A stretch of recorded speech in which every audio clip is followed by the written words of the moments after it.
She sings the laughing song, rather impatiently waiting for the pianist to begin. She thinks a great deal of herself. She describes herself to the audience.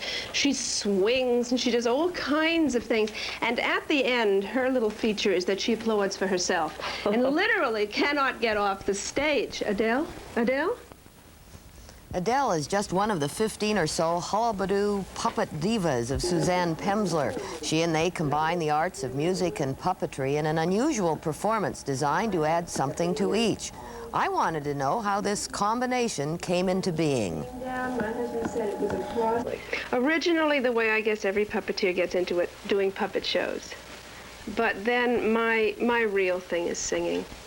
And I guess the two of them came together. I think art and music are linked, and this is my way to link them, my particular way. What about this handsome fella? This Pepe is made for a Poulenc song, and Pepe suffers a great deal. He's lost his love, and through the song he gestures appropriately for the pain and anguish he has suffered. He never smiles. He never smiles. He has nothing to smile about. Carmen occurs, well, she's really called a hullabaloo extra.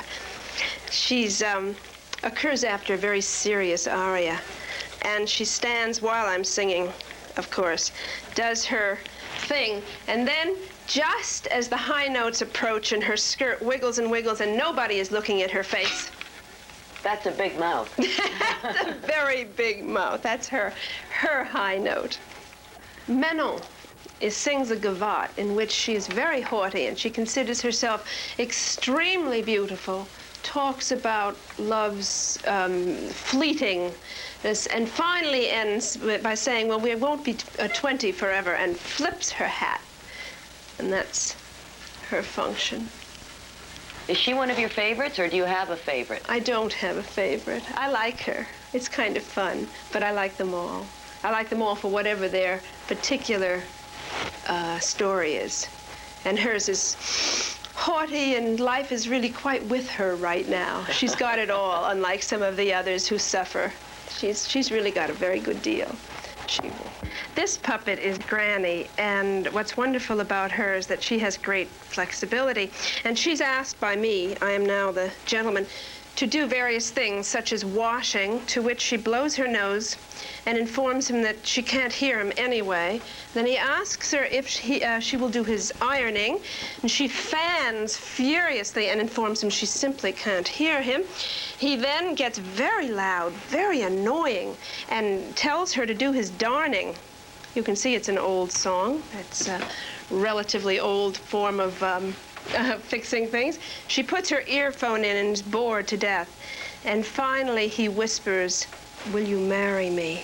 At which point she comes very, very, very much to life. These puppets are real people to you, aren't they? Yes, they are. They're very close friends.